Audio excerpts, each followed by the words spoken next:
Podemos tener ejemplo de esos tres conceptos, ¿sí? El plano asociado a lo que son las, digamos, la definición fundamentalmente a partir de los ejes viales urbanos que definen si es una, digamos, si la forma de la ciudad es circular, si es lineal, si es alargada, si es aleatoria, si es concéntrica, como en algunos casos sucede, por ejemplo en Bogotá.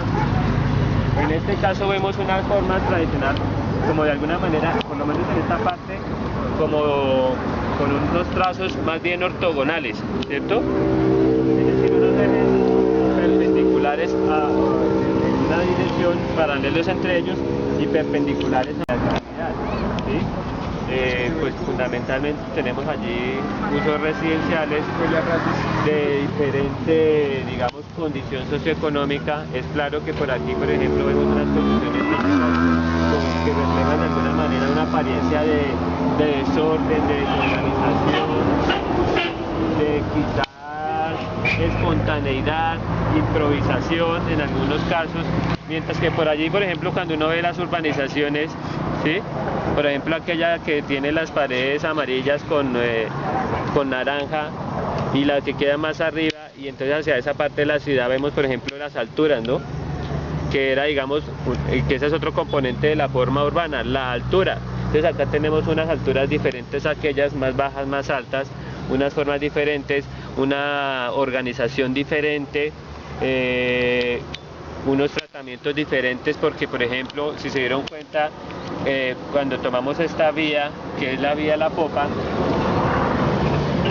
estamos acá en Dos Quebradas, en jurisdicción de Dos Quebradas, y lo que vimos allá al comienzo, ¿qué fueron? Industrias, ¿no?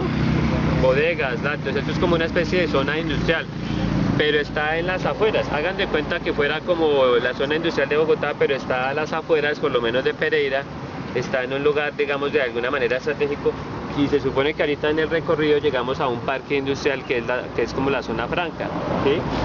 Una de las zonas francas, porque hay otra en la Virginia Risaralda, que ahorita vamos a hablar de ese tema. Entonces acá tenemos unos tratamientos, digamos, desde el punto de vista económicos diferentes. ¿Qué más les cuento? Las funciones, ¿sí? Las funciones urbanas.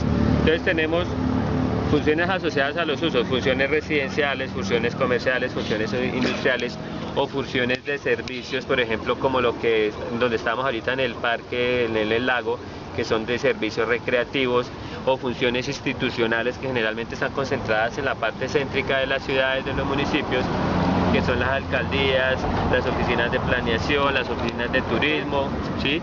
Servicios seguramente educativos y de salud, ¿sí? Que son los equipamientos urbanos con los que cuenta la ciudad para, digamos, cumplir esas funciones sociales, que por supuesto es de suponer esos servicios, ese tipo de servicios deben estar generalmente dispersos en el territorio para atender demandas de todas las franjas de la ciudad, contrario a lo que sucede, por ejemplo, con los servicios industriales, que generalmente se aglomeran en una parte porque justamente a la gente no le gusta tener la industria cerca, ¿sí? En cambio a la gente sí le gusta tener un colegio cerca y un centro de salud y un hospital, porque eso lo requiere, la industria no, ¿sí? Entonces, de acuerdo al uso, pues eso tiene una espacialidad diferente, ¿sí? Bueno, ¿qué más conceptos pueden mencionarse aquí? En algunas exposiciones por ahí, hablando de la ciudad, de la construcción de la ciudad, de la expansión, mencionábamos conceptos como fragmentación, informalidad, segregación, ¿sí? Ilegalidad, marginalidad.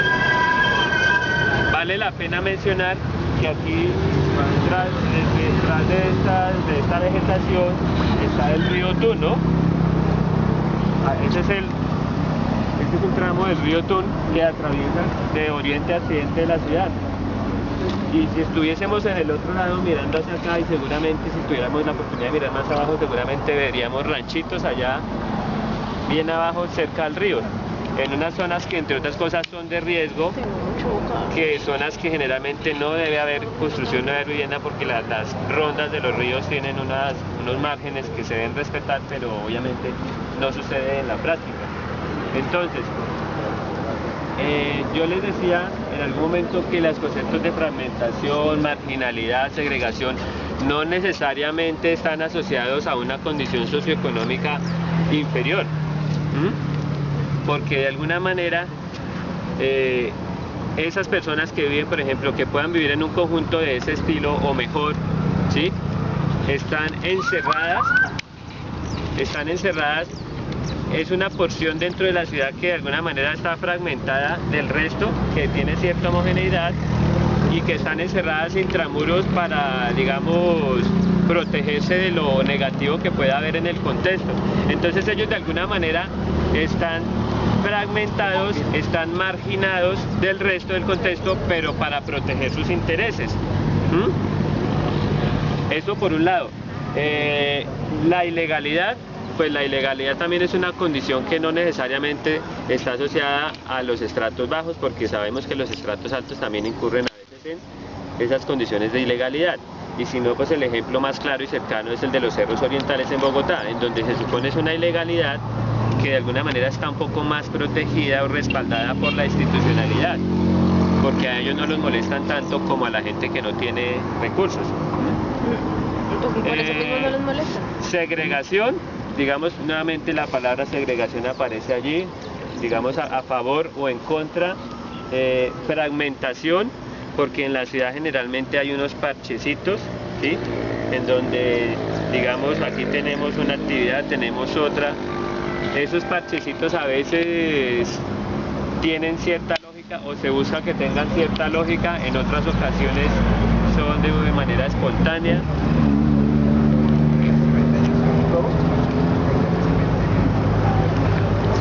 Sí, exacto. Entonces allí aparece el cementerio.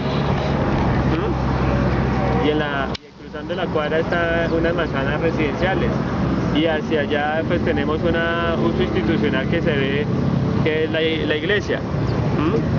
Y nuevamente zona residencial. Y allá aparecen las urbanizaciones, que obviamente son conjuntos cerrados que protegen sus intereses. Entonces, bueno, ¿qué más? ¿Qué otra cosita podemos mencionar? A ver, que se acuerden, muchachos, los que expusieron temas afines, a ver. Acuérdense que yo les había hecho la invitación a que opináramos, ¿no? Esto que yo estoy diciendo acá no es que me lo sepa de memoria, sino que ustedes lo ven, es que es lo que se está viendo, ¿sí? No lo estamos inventando, sino que está allí. Digamos que la expansión se ve hacia el lado de allá y como hacia allá, porque allá se ven unas viviendas nuevas al fondo, los edificios y la organización que hay. Entonces hace notar que las nuevas urbanizaciones están dando como hacia los lados de allá, de pronto porque el cerro no permite construir hacia el lado. Sí, una expansión hacia la parte sur, ¿cierto? Pero igual también se ve que tampoco son un tipo de viviendas de interés social o algo así que sea como pobre, sino más bien se ve como también como se ven estas zonas, digamos, sí, urbanizaciones de un estrato más alto que está correcto. ¿Hacia dónde queda el norte? A ver, rápidamente. ¿Hacia dónde queda el norte? ¿Hacia dónde queda Bogotá? A ver, rápidamente.